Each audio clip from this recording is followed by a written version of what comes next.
This government meeting is brought to you by Eastworks and our local cable subscribers.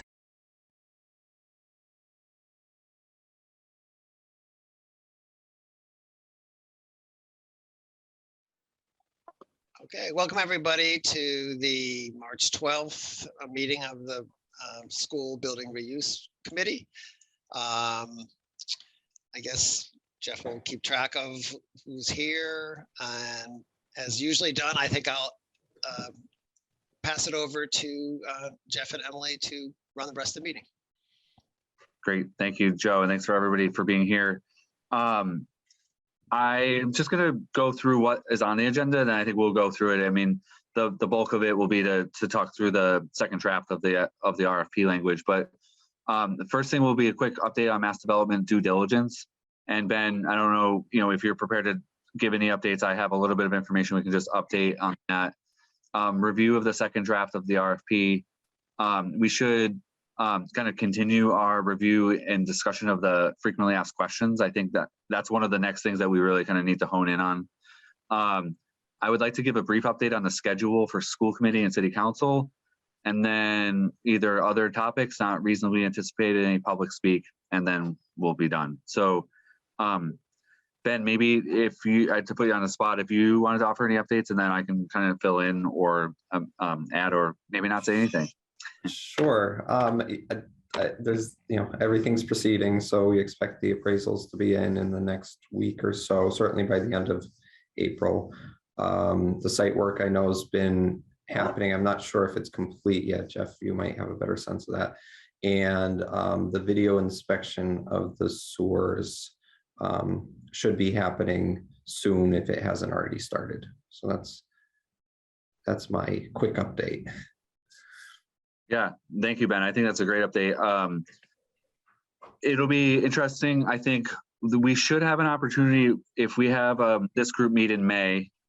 We should be able to see the appraisals. I think that timeline will work well, just for everyone to understand where those came in. And then we will probably have an item so we can talk about what it means. And I think I think it's in the FAQ. So we'll take that, I think, at the next meeting to just flesh out, so we all have a general understanding of the appraisals and what they're going to be used for. Yes, and the survey work was happening. It was one thing that I realized after the fact is that it happened. The crews got out there fast, and I almost immediately got 2 or 3 phone calls, kind of curiosity and wondering what's going on. And so I did use the planning department's Facebook page to just put out a message saying, hey, you're going to see surveyors by the schools. It's part of our project. Just the notion that we don't have that information.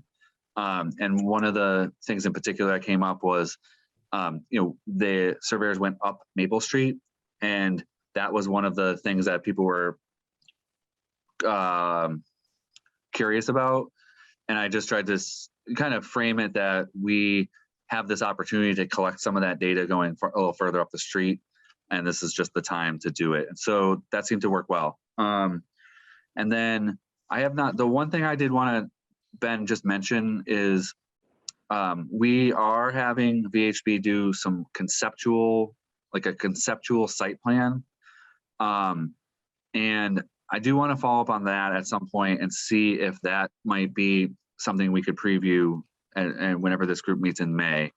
That I have no information on that, but that would be the only thing. So any questions about any of that stuff?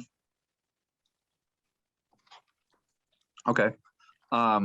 So I think I'm going to hand it over to Emily to kind of go over the draft number 2, which it is posted on the website. So the web page for the project, has this information available for people, but it is kind of the iterative process. And there were some changes and sort of tweaks made. And I'm hoping that Emily can kind of walk us through that group.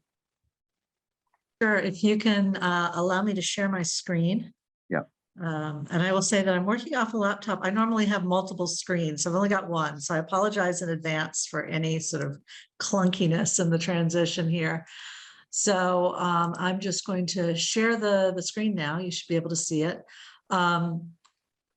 and click that off so that we can see everything. So the changes that we made primarily that you'll be interested in, obviously you're interested in the whole RFP, but just in terms of what we've discussed here, one of the things that I did was add a little bit of a timeline. Jeff and I talked about that back and forth, and so I wanted to count back, and I'm just skimming forward to sort of the first section that you're going to see it in is obviously the top bit, and then down in the schedule, I'm going to make you all very dizzy in a moment. Down towards the bottom where we get into the schedule of what's happening when.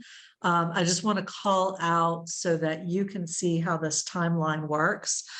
So we were looking at available for distribution sometime towards the end of July, possibly a little bit earlier, but just taking that, we'd be doing a site briefing and a site walk in August. And so what that does, the reason there's that gap is it allows people to get the RFP, to start thinking about it, to start kicking off their own due diligence so that when they come to the site briefing and the site walk, that they have some questions that they can ask and get some benefit out of that. Then we give them about a week to ask all of their questions so that they'll have been leading up to that. They'll have questions from the site walk that maybe come up afterwards. Questions are due then. The city has to provide a response to the questions, so we need a little bit of time for that. And unfortunately, this time starts kicking in around Labor Day-ish, so there might be a few little gaps to there. Proposals due the 15th, which gives them about 6 weeks, a month and a half from July 28th to the 15th. Then the city needs time to review it, and so interviews in October with designation of a preferred developer in November. You don't want to shorten the amount of time the developer has to respond too much, but we could probably be a little bit more proactive on the interviews and the designation if we wanted to be. The one that I went through most recently, we did our interviews in January, and the committee is designated a developer last month. So that feels about right. So that just calls out one of the changes was the timelines there. Then the other two sort of more major changes are really thinking about the evaluation criteria and then working back from the evaluation criteria to things that we're asking the developer to do in the development goals and objectives, so that those two are tied together.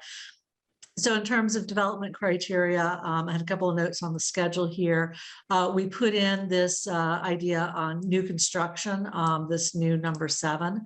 In just talking with Jeff and thinking about it a little bit more, this idea that if somebody proposed to demolish one or more of the buildings, that we wanted to have an evaluation criteria for what they were proposing to do.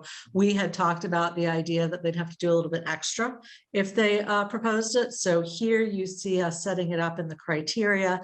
If you jump back to what they are required to do up in here, you will see that they have to, here it is, if they decide to demolish it, then they've got to preserve historic architectural elements in here. Let me just zoom this in a little bit more and integrate them into the building of site design, the ability to actually achieve one or more of the certification programs related to energy usage or landscape. But the key piece is above that, where we say the respondent must increase the number of affordable housing units or the number of parking spaces by a minimum of 15% and must meet additional environmental and design standards. We could go back and forth on whether that or should be an and as well. So something to think about that. And then the other one, in terms of the evaluation, there was just some general tweaking of the language and the description. Let me zoom that back out. That was I think the biggest addition.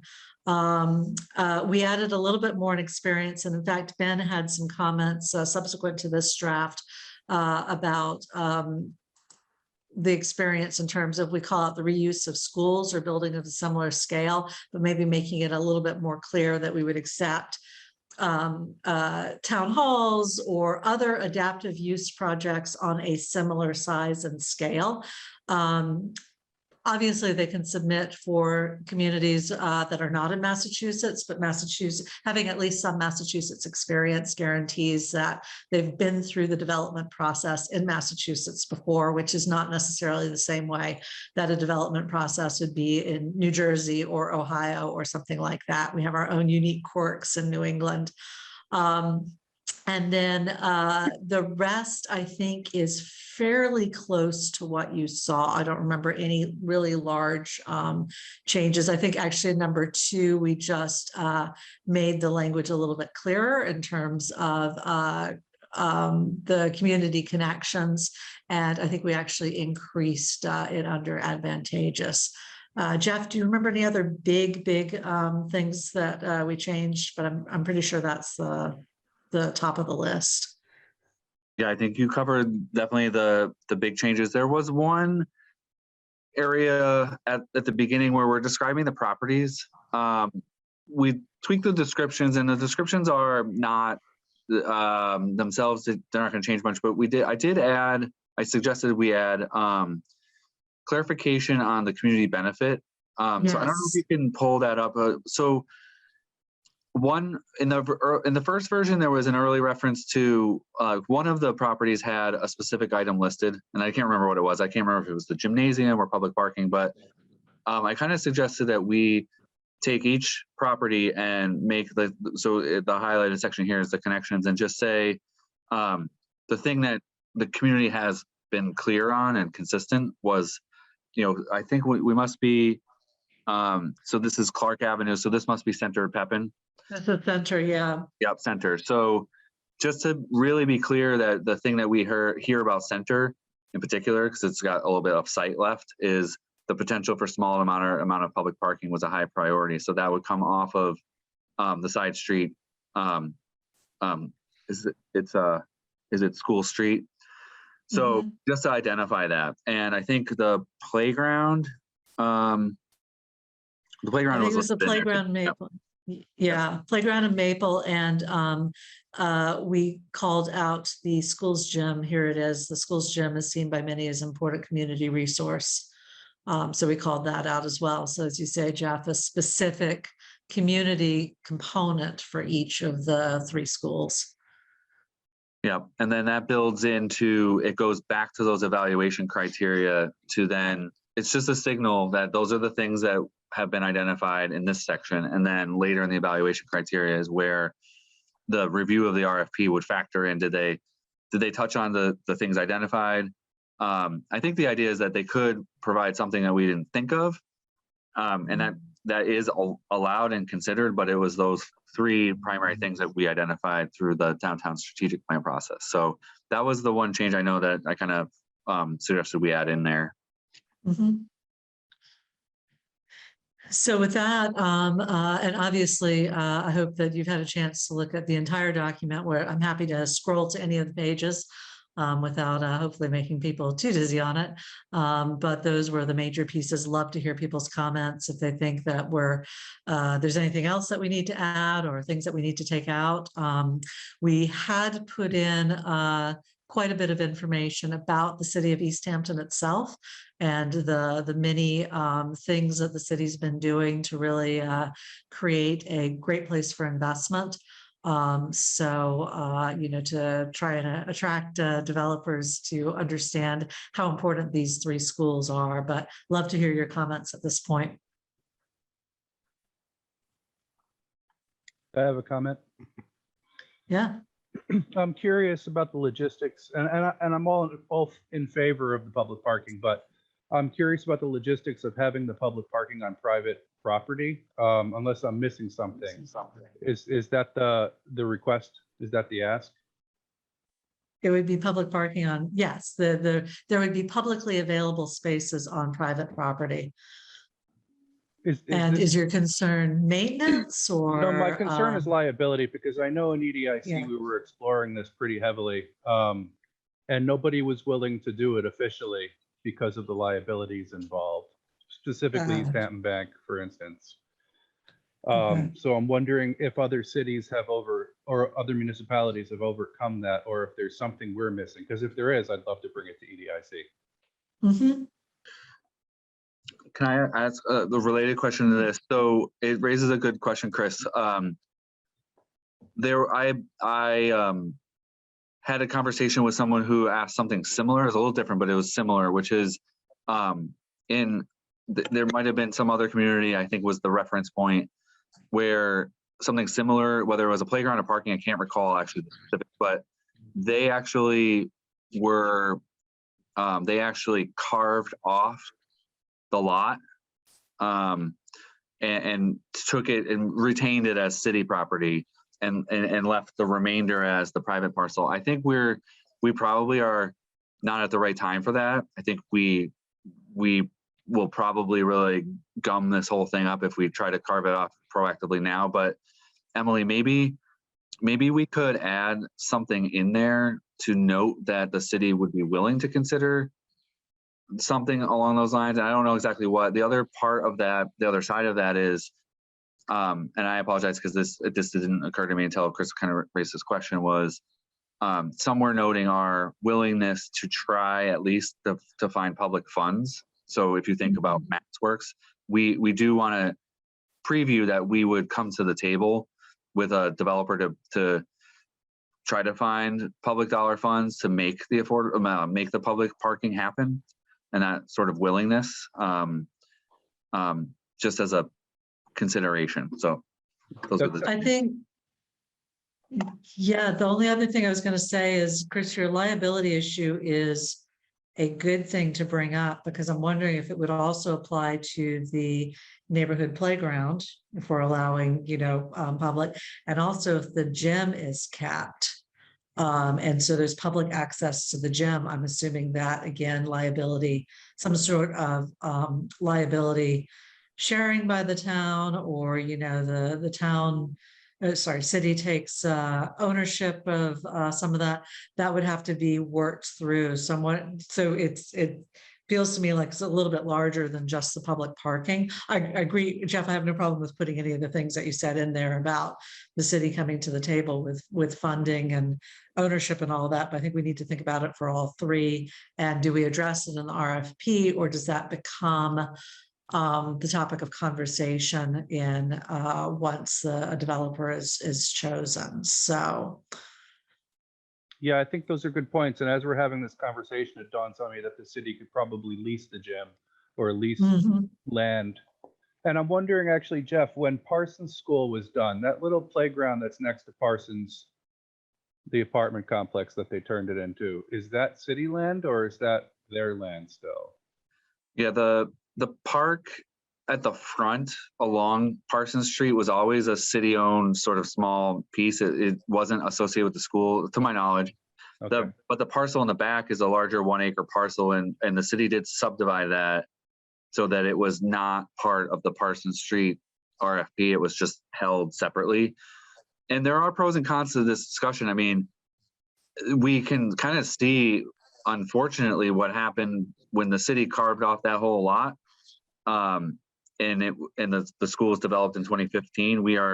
It's 2022, and we are just kind of scratching the surface on trying to figure out what to do with that. So in some ways, carving off the whole lot and just leaving it is not necessarily the best. Maybe there's a partnership where things can happen together. I mean, I just wouldn't want us to get in a situation where we carve off, for example, like Maple Street. We don't want to carve off a chunk and then just never be able to come up with something for the fund. No, I'm not suggesting we make any suggestions. I was just curious about the liability, but I think that the lease and the carving developer will figure that out.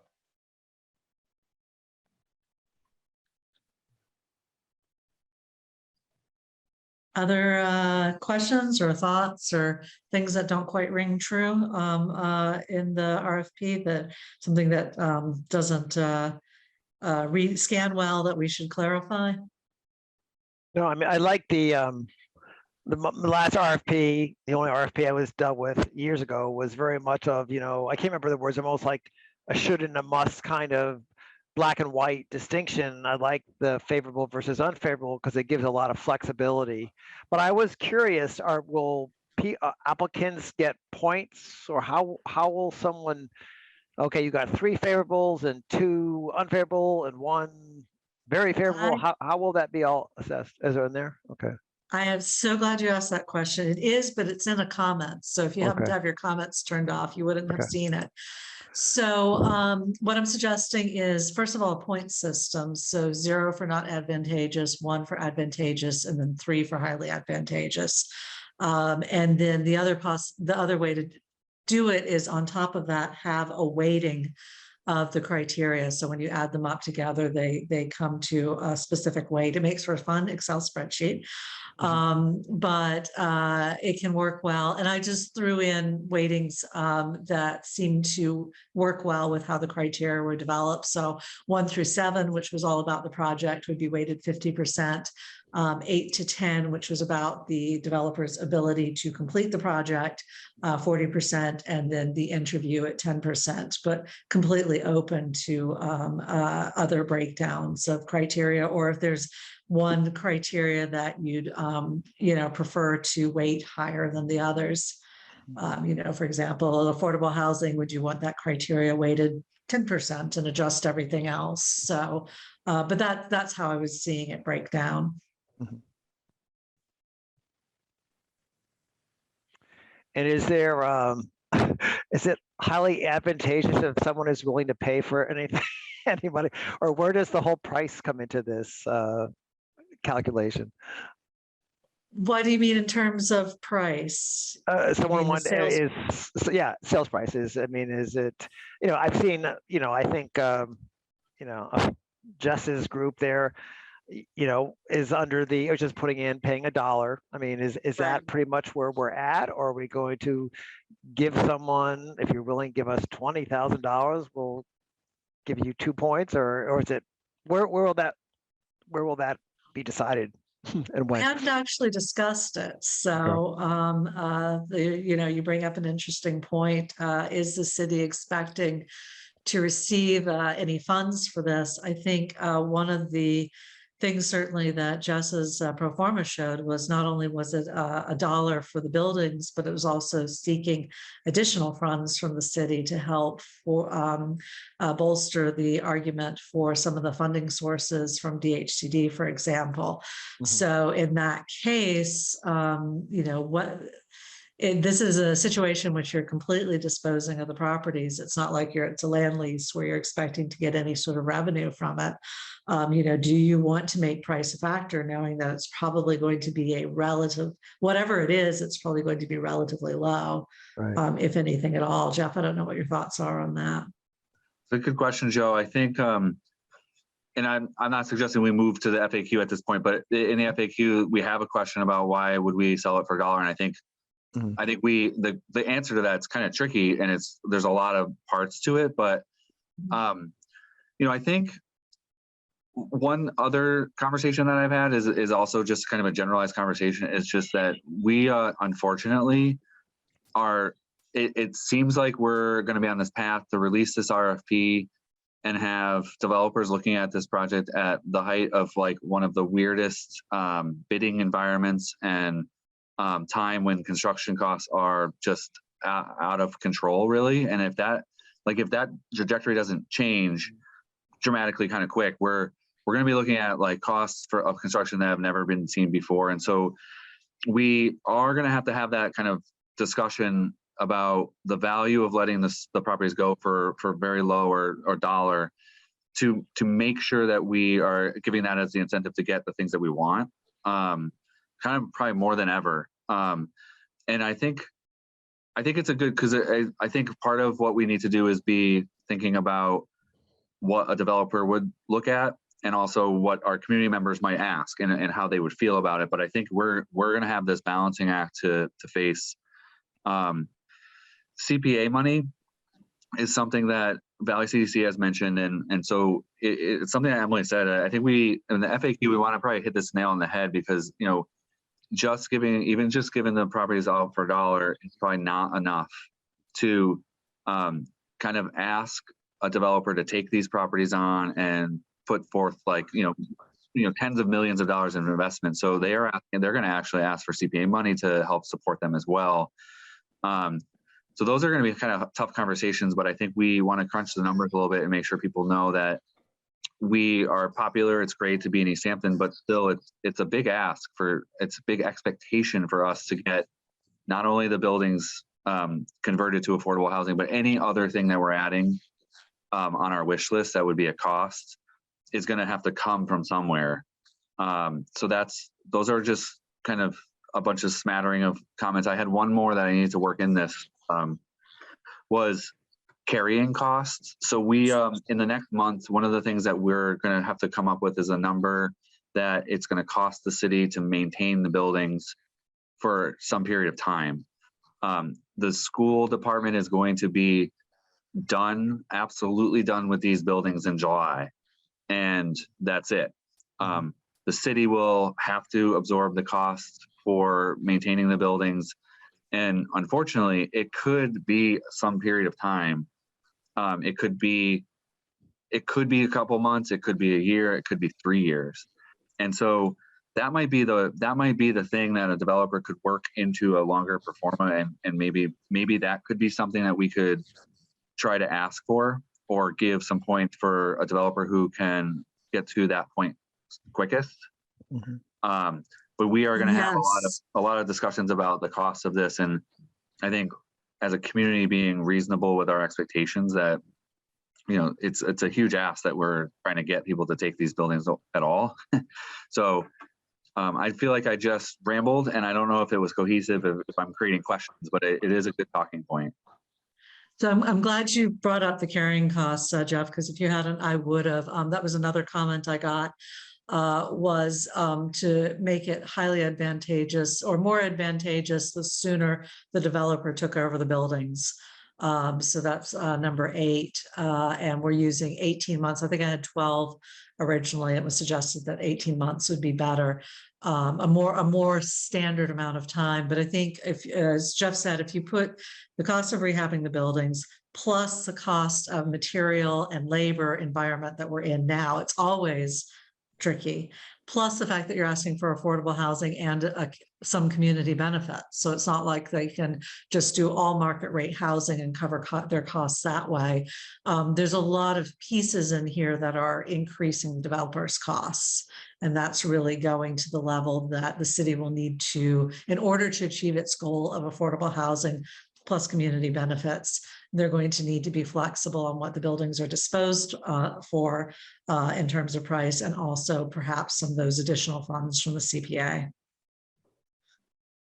Yeah, I mean, I think this really needs to be honed, because you know, quite honestly, when it goes to city council and the property, I think the price is the biggest place there will be a risk for the council wanting to feel they put their personal stamp on it. And that's why I think this really needs, the argument needs to really be, you know, really honed, because quite honestly, anything in the RFP, you feel like if you change it, well, then you got, if you take something away, you got to add something. You're, you know, it's like a push me, pull you kind of thing with the RFP. But I think there'll be a lot more feeling that we can play with the price. And so I think, you know, I think this will be a good thing to have down, because I think that's the place's biggest risk. The city council, I think, could want to put their own stamp on it. That's a great point. And I think having the numbers of the carrying costs will really help, because if we can say, look, an extra month is Y amount, would you rather have the developer hand over an additional 20,000 to buy the buildings, versus, you know, if it's more than 20,000, and I don't know what it is, but depending on how many months of carrying costs that is, they may want to have more weight put on the let's get the developer to take the buildings over as quickly as possible than on a purchase price. So that's really helpful comments, Joe. Thank you. I have a question, actually. Yes. What does maintaining these buildings entail? So heat, especially during the winter months, is an issue, because they'll still be, I'm assuming they're not going to be fully mothballed. In other words, they're not going to have all the water drained from all of the systems. So some level of heat will have to be maintained, some level of supervision to, make sure there's no broken windows and suddenly water is getting in, people themselves getting in, because it's an attractive nuisance to go exploring a vacant building. And then, the rest of it, I don't know. I've never mothballed or I've never put a school on hold for that long, but I imagine that there's probably some contracts for maintenance that would have to be keeping going. Jeff, I don't know if you've had any in detail conversations with the schools yet. Nothing in detail enough. The one thing I would add that they have said is that the schools, because of their age and their lack of kind of facilities, like there's no air conditioning and there's not a lot of air circulation, that in the summer you actually have to be in there to open windows and air it out, or else we're going to be really subjected to potential mold issues. So we don't actually want to just go in and just like close it down, and in the summer it'd create its own other. You hear about that story in South Hadley, and that was a short-term shutdown because of the pandemic, and they walked back into school, and it was a huge price tag to remediate the mold. So I apologize for kind of putting this out there, because I do need to fact find more, but the figure that has been thrown around is $100,000. And what I need to figure out, my assumption is that that's for a year. So we need to figure out, we're going to go back to the school department and ask what are their costs for heating and maintaining the building for the year. There'd be some subtractions because it won't have to be heated all at a higher temperature all winter, but we do need to kind of hone in on those numbers, as Joe said. And I think it's is the city going to get some money, from the sale and then put that towards maintaining it, or, are we going to get money from the general fund to maintain it? It's kind of a wash at some point, but I appreciate the commentary so far, is that we need to hone in on that quite a bit. So this is actually a good segue for I have a comment about it. Can we reduce the weighting on the weighting, as in the weight? It doesn't help much, but of the retention of the buildings, because if we don't have to retain the buildings, that's $100,000 saved in keeping them running, for instance. Because I'm still worried that developers will be scared away because we have the wording there that it's highly advantageous to not knock them down. And then my second thing is you had mentioned that the weighting methods that you put in the comments would be not shared on the RFP. I'm just wondering what the thinking is there. Well, now that we've had this meeting and that document is public, they're shared there. I had done another RFP and was happy to share the weightings, and just the group that I was working with at the time wanted them removed. I don't know that there's a pro or a con. I've certainly seen RFPs that have weightings on them. So if you want them to stay, I'm fine with writing them up and formally and incorporating them in the RFP.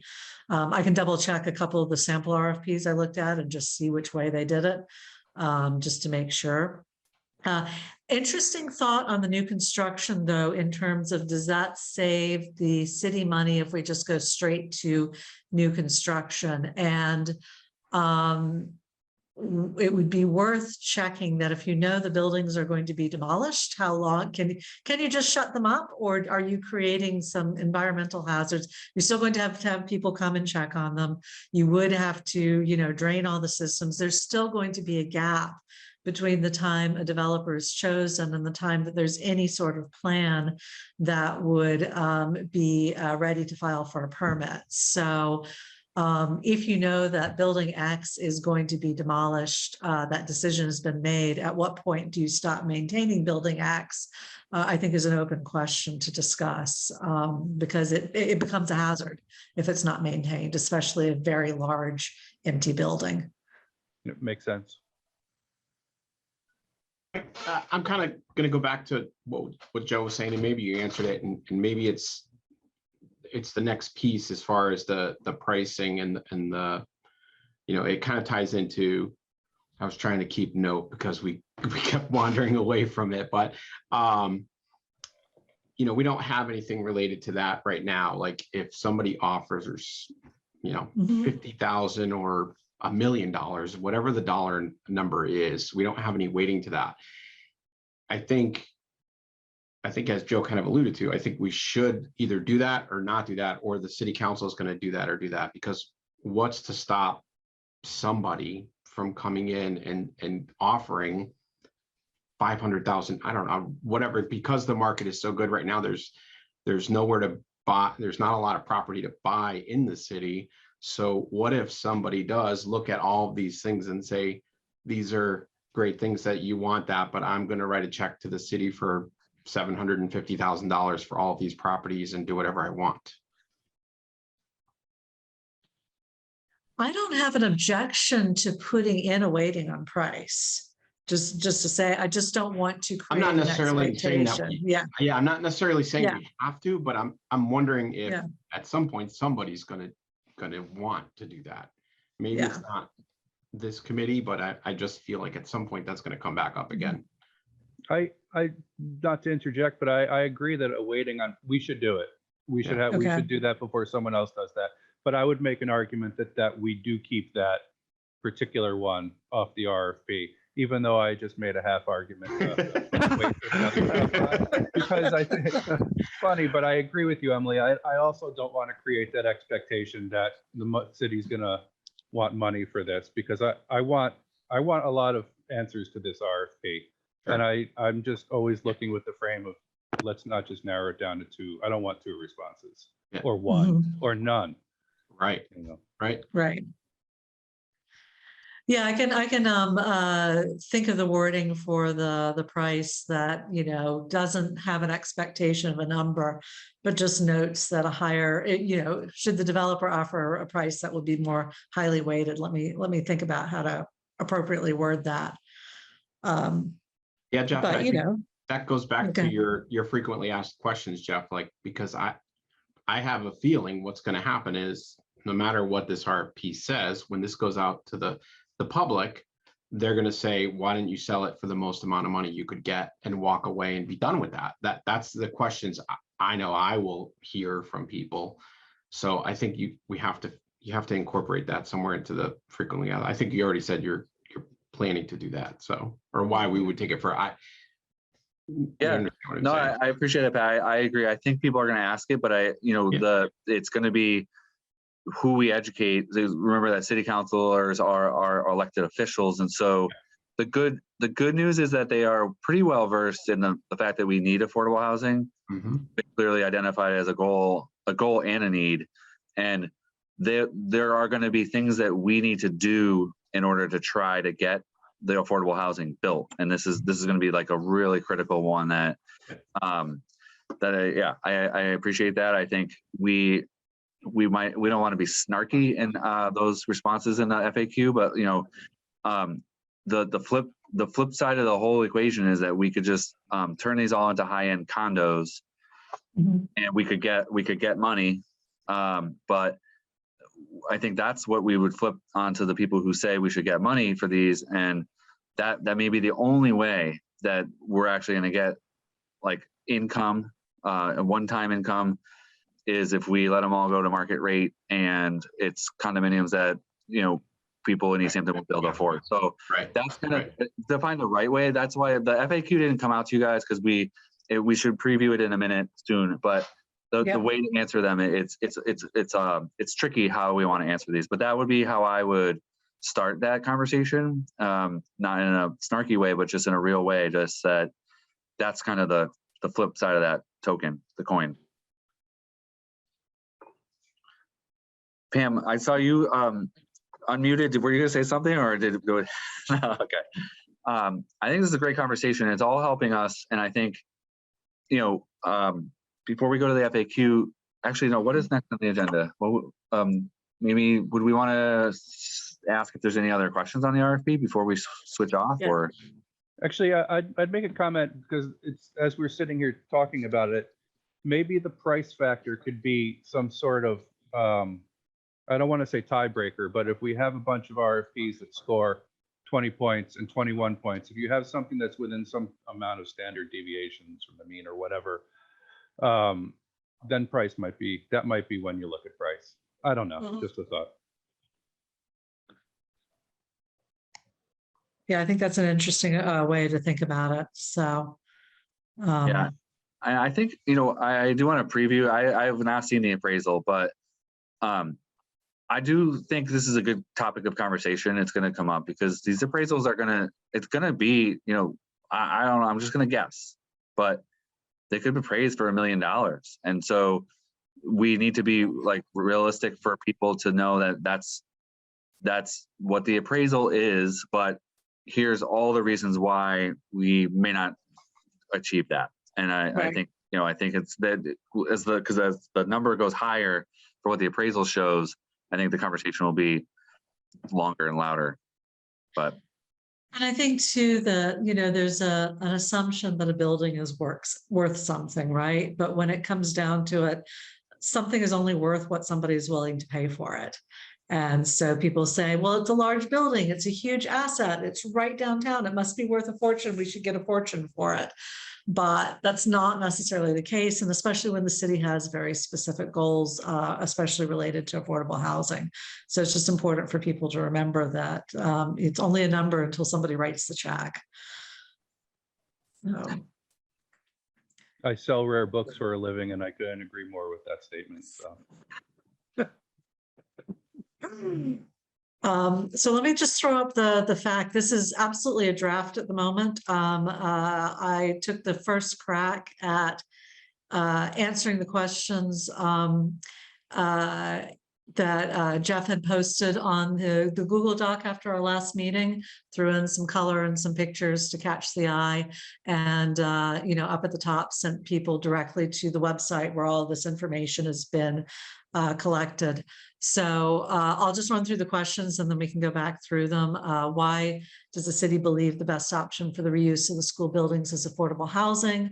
Why doesn't the city keep the buildings?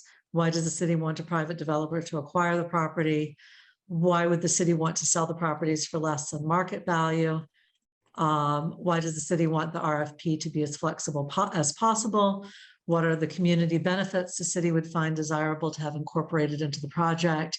And could one or more of the buildings be demolished? So I reordered them a little bit from what they'd been on the Google Drive. And I just wanted to, check and see if we have any other questions. I was trying to think of the order in which people would ask the questions. But check and see if there's any other questions that we want to add to this. And then obviously I can send this out to check and make sure that the tone is right and that the information is sufficient to answer the questions. Should there be a separate question about parking? You mean in terms of, do people want it, or why are we suggesting it, or? I just feel like that's going to be like one of the top questions is, whatever you're doing with these spaces, will there be more parking or something like that? Okay. Yeah, I think that makes a lot of sense. And they might, somebody might not bother to skim, the answers to the other questions, to find the parking part of that. Just a thought. That's an excellent thought, and that might apply to the gym as well, because both of those are in the community benefits. But as you say, they might not skim the community benefits or target community benefits plus gym. So that's a really good point. Yeah, I think, like you said, Lauren, I think there's a couple of things that you've already answered in here, but those are some of the questions that will be asked right away. I've asked the question, why hasn't the city decided to keep parcel A to do X, Y, and Z with it? And so there's answers to those questions. And I think people will continue to ask those questions. Mm-hmm. Yeah, on that, in that same vein, I've been asked a lot why we aren't keeping a building and leasing it like city space and just maintaining control, which again, there are answers for that. But great question. Those are great questions. I think really in the next couple days, if you guys can all as a group think of things that you might have heard and get them to us, because I think that's the goal of this FAQ, is to really have an honest set of questions that we all have heard and then can formulate some responses. I think that go ahead. No, I was gonna say I had a couple more. I guess mine are much more simple, like my brain. But like, for instance, is it worthwhile to have like, what is an RFP? I mean, I'm Yeah. like, I mean, who is it? Is this for the average reader? What does that mean? The other one I had is, has the public had the opportunity to speak to their use of this? Will there be another opportunity for me to speak to this, and just let them know that, yes, this procedure goes in front of the city council, blah, blah, blah, needs to have public hearings, those kind of things. That Yeah. actually, I'm so glad you mentioned that, Joe, because that was another thing that came back in terms of the RFP was, did you want a criteria in there for public participation? So your question brought that forward. So let's not lose sight of that. But in terms of the RFP, I agree. Defining what a request for proposal is makes a lot of sense. The tone I was aiming for was sort of informed respondent talking to person who is not a city official, or a planner or somebody like that. So any instances of jargon that we can screen out of here, I would greatly appreciate that. I sometimes forget you use words that in your professional experience that people don't get. So Yeah, I have two quick things, unless anyone else. So I did get a chance to review this, and then we wanted to talk about it today. Like in terms of that question about why doesn't the city keep the buildings, I think that's a big question that has a few different answers. And what I balked at, to be honest, was neither the city nor the school department needs the space. So even to unpack that more, because we know the school department does not need the space, but I think importantly is with the city nor the schools have the funds to keep the space running and operating and activated.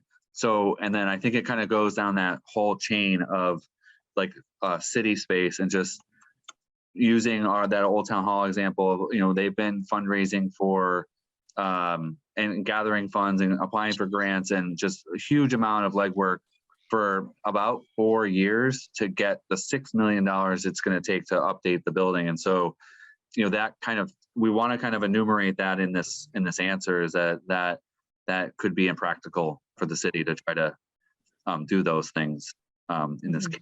But those are just examples. So that's the wordsmithing that we should do in the next round and come back. And I would hope that the committee can chime in on that, because I think it would be a great piece to come along when we submit the RFP to the city council process, to have at least the first version. And then maybe through the city council process, we could add questions that may, maybe city councilors want to add questions in there. We could do that as we go. Yeah, I'd love this to act as a handout to the city councilors of all of the questions that they would probably ask if we just gave them the RFP. Maybe we can use this to answer them. And it's set up as 2 pages now. I think some of the things that Jeff just said, and a few things that I heard from the rest of you, is this could be a 4-pager, right? There's no requirement that it be limited to 2 pages. So I'd rather have it set up to answer all of the questions than artificially limit it just so it's a front and back.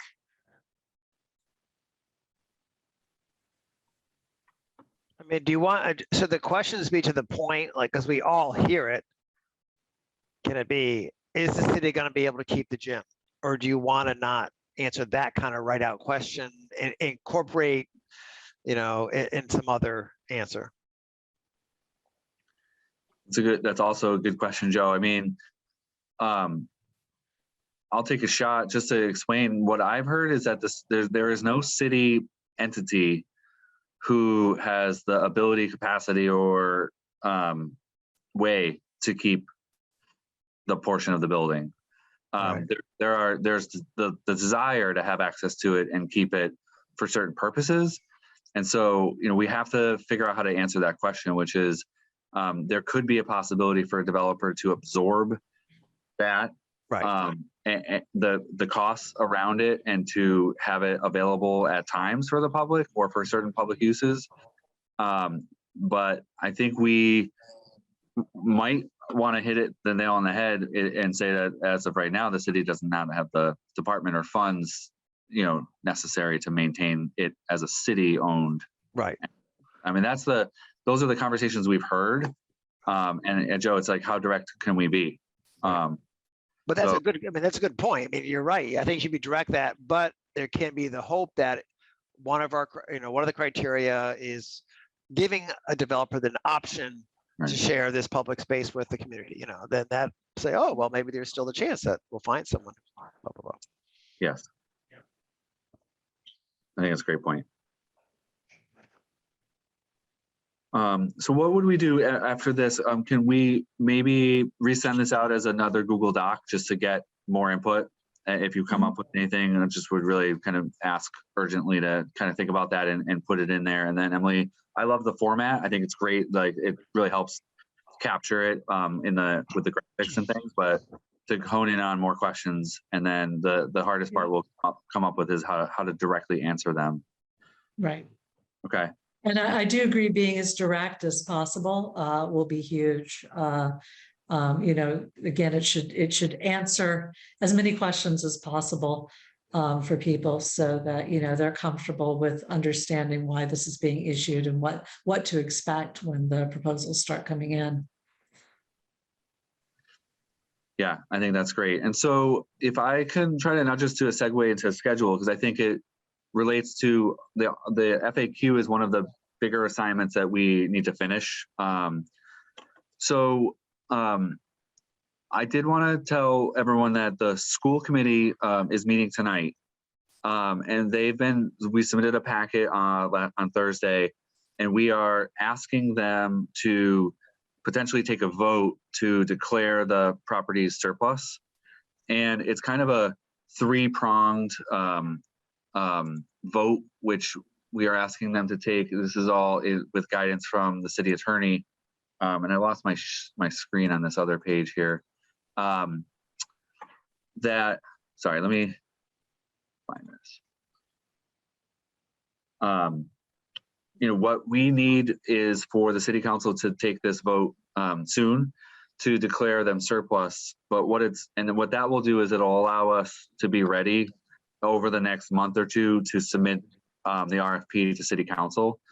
The vote, it protects the school department, because what we're trying to say is that they're going to take the vote, which allows us to continue with the RFP, but it will not actually take effect until the school is done with the properties and the school committee clerk writes a letter to the city council that they're officially done with the properties. And so the projected date for that is July 15th. But what it does is it kind of opens up the gate of opportunity for us to continue with the RFP, but it protects the school. We got some questions that, what if the school isn't ready until August? And so that will be fine, because we will have that final action take place then. But we could, in theory, move the RFP to city council. The city council could even vote to release the RFP, because the projected really outcome is that the school will be absolutely done by September.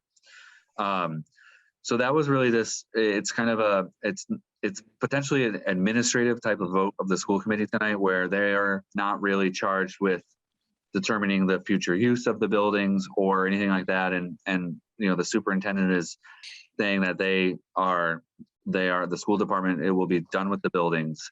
No desire to keep them for any school purposes. A couple of the other benchmarks that I think are important is that, and Pat may be able to help me with this, but in terms of the construction of Mountain View, we're kind of told that substantial completion has been achieved. So there are still a lot of things to be done, but that is kind of this point in time where we were waiting until after March 30th to ask the city, the school committee to vote. And then the projected end date of using the elementary schools is July 15th. So we're in this window where we feel it's reasonable for the school committee to take an action. So that's happening tonight. And we don't know for sure that they'll vote tonight, or they may need another meeting. And so we kind of built in this timeline in case the school committee needed their next meeting to do this also. One of the targets that we have mapped out is ambitious, would be to try to submit the RFP some kind of cover letter from this committee, kind of summarizing some things, the RFP and the FAQ to City Council by May 18th. That's kind of the earliest target that we would be trying to hit. There's quite a few moving parts to make that happen. The next date that we would be trying to aim for is June 1st. And so our first action would be to submit the RFP to City Council for June 1st. And at that meeting, they don't take any action, they refer it to a subcommittee. So in theory, then we would have the month of June. That could be 2 meetings of a subcommittee. If we need more, then the schedule just pushes out. And then coming to July 6th was the sort of one of the dates that we looked at for potentially seeing if City Council would be ready to vote to release the RFP. Then I think as Emily, then in the RFP, pick up that July 28th date, which would be kind of, we might need some time to get ready. We have to legally advertise it, and there's some steps. So like the July 28th date would be releasing the RFP. So it's ambitious, and it's going to be contingent on quite a few things. But if this committee met in early May, I personally feel, having watched the committee and reviewing the RFP, we're pretty close to the RFP structure. And then the FAQs, if we can make enough headway with that, then we would in theory have the pieces necessary to start advancing this to City Council. So I guess I'll take questions, or if Emily or Joe or anyone wants to chime in. I have a quick question, Jeff, just about the schools in general. I like with Parsons Street, I think the city had to clean the schools out. Are these just being handed over, desks, chalkboards, everything, books, or how is that being handled? That's a great question that I would expect to learn more tonight. What I do know is that the superintendent is saying that her goal or expectation is that the schools will be empty by July 15th.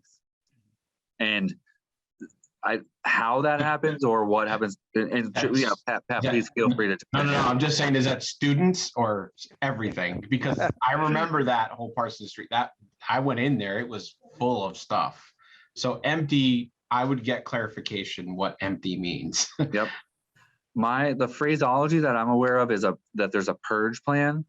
And I think there's going to be questions that are beyond this committee and beyond me about how do the contents get purged and where they go and who has access to them. But what I was told is that the schools will be empty of things by July 15th. And that was really kind of this window of time. And I think part of just the conversation is that we're hoping for the vote tonight because it allows us to continue. And if we're hitting targets, we could submit this for May 18th. The point being that if we wait all the way until July 15th to then have the school committee vote, then we're 2-3 weeks out from even getting it to City Council. Then we're well until, we're not releasing this RFP till January and February, maybe next year. So that's why we're kind of urgently kind of trying to hit these. And Pamela, I'm sorry, I see your note. Do you want to add anything? I know I'm kind of blithering away here. No, I'm on. I'm on board with everything. Thanks, everyone. Great. Yeah, Thanks. and Jeff, and apologies to you all. I also have to jump right now to another call, so my apologies. Jeff, I'll catch up with you. Okay, great.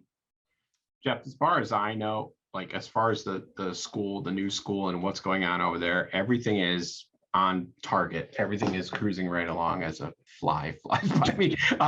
So random, sorry. The school building committee, we'll meet in a couple more weeks. And again, I think everything is on track there. There's, knock on wood, I haven't heard anything that would, cause any kind of delays in that process. That's great. I think that's good to hear. Yeah. And in talking points, I think tonight at the school committee, I wrote it in a cover letter to them, and I apologize. I'll forward it out to the group so you can see it. I am trying to say that even if we release the RFP and we select a developer, that there's really nothing going to be happening in those buildings for at least, and this is ambitious, at least a year. from selection of a developer. So I did want people to understand, especially the school committee members who, if there's belongings in there, if it takes 2 more weeks, there's nothing really imminent. It's just we're trying to be efficient and fast with this first part. But the other thing that's really flexible is Emily had that schedule, and if we did a tour or allowed a site visit of developers, we're currently aiming for August. And so by the time we move this forward into city council and through the subcommittee and it comes out the other side with a vote in July, if we need to have amended the dates in the RFP itself, we'll have plenty of time to do that too. So in professionally speaking, there's a pretty low risk for the school committee to take this initial vote. They retain the control as long as needed. I mean, assuming nothing catastrophic happens that prevents the schools from being empty, but we can't plan for that. So we would deal with that if we had to, but that doesn't seem like it's any kind of need at this point. So I think the information coming from mass development would feed, it would be ideal to have some of that packaged up and part of the RFP. We would maybe have a decision to make whether we move it into city council without, for example, if we didn't have the surveys finished. But there would be an ideal situation where we have all that information kind of completed. And we seem to be generally on a good path for that. The appraisals are well underway and done. And then the survey work is essentially completed. So making that into a map, we will kind of refine those timelines. But so that's the general overview of where we're kind of at and where we're hoping to be in a couple months. Joe, do you mind if I add, so does this meeting time still generally work for people, sort of a Tuesday or Wednesday at midday? I mean, this is one of the, this might be, we're getting close to the potentially the end of this group's work, at least at this round. We will move into a couple other meetings that we would hope people can try to attend. So those will probably shift towards like more evening meetings with the subcommittees of the city council and possibly the CPA committee. But I think, the committee's work is getting pretty close to done at this point. So it's possible, it's possible that May might be the last meeting. If we're looking at Wednesday, May 4th around this time of day, that I can't do it. Okay. I could do the 3rd. Yeah, you mentioned early May, so. Yeah, and to be clear, I have like very limited time in May. I'm just gonna throw it out there. I'm every week, with one minor exception, I'm somewhere. That may prevent me from, but I'll if it works, I'll get here, but I don't want you to base it on my time frame because it's a mess in May. So okay, I appreciate it. I might send out a very brief doodle poll and do sort of maybe May 3rd, May 4th, and May 10th and May 11th, and just figure out if if one of those is the best for everybody. Okay. Why, it's gonna get cold tomorrow? Great. I mean, Joe, I don't know if there's anything else. No, I guess we should say, is anyone here for public speak time? I guess you know better than I do. Is anyone here for public No, speak? there has been no other participants. Okay. Then I guess I'll just take a motion to adjourn then and wait to hear for the Google poll as far as the next meeting date. Okay. Motion to adjourn. Okay. Second from Pat. All in favor? Aye. Okay. Thanks, guys. Thanks, See everyone. everybody in a month or so. Yep. Thanks, everybody. Thank Bye, you, everyone. everyone. This government meeting is brought to you by Eastworks and our local cable subscribers.